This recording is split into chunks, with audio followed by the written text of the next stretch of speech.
श्रीमंत दगडूशेठ हलवाई गणपती मंदिरात मोठ्या प्रमाणात भाविकांनी गर्दी केली आहे। नववर्षाची सुरुवात ही देवदर्शनाने करण्याकडे भाविकांचा कल दिसून येतो आणि यासाठी अमोल धर्माधिकारी आमचे प्रतिनिधी पुण्यातून आपल्या सोबत जोडले गेले आहेत। अमोल, तू आता श्रीमंत दगडूशेठ हलवाई गणपती मंदिराच्या इथे आहेस, कसं वातावरण पाहायला मिळतंय?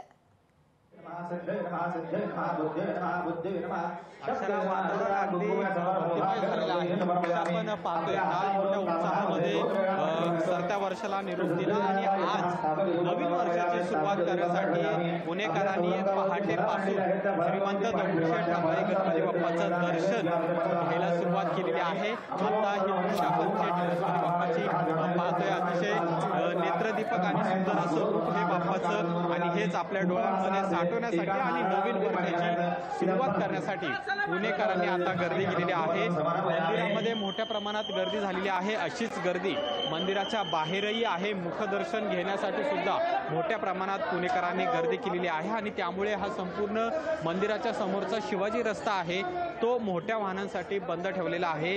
छोटी वाहनं आहेत ती सध्या या ठिकाणी सोडली जात आहेत, पण जशी जशी गर्दी वाढेल तसा रस्ता सुद्धा हा बंद ठेवण्यात येणार आहेच।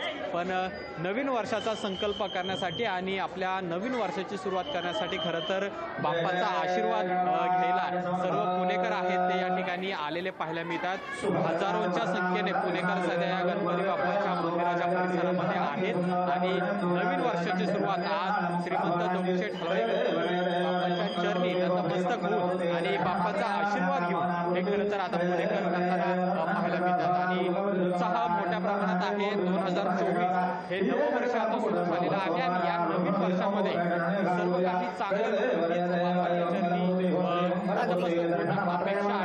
नक्कीच अमोल, त्यामुळे बाप्पाच्या दर्शनानं नवीन वर्षाची सुरुवात करण्यासाठी श्रीमंत दगडूशेठ हलवाई गणपती मंदिरात पुणेकरांनी मोठ्या प्रमाणात मोठ्या संख्येने गर्दी केल्याचं पाहायला मिळतंय।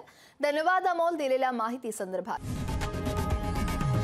लोकशाही मराठी ऐका, पहा, जागरूक रहा।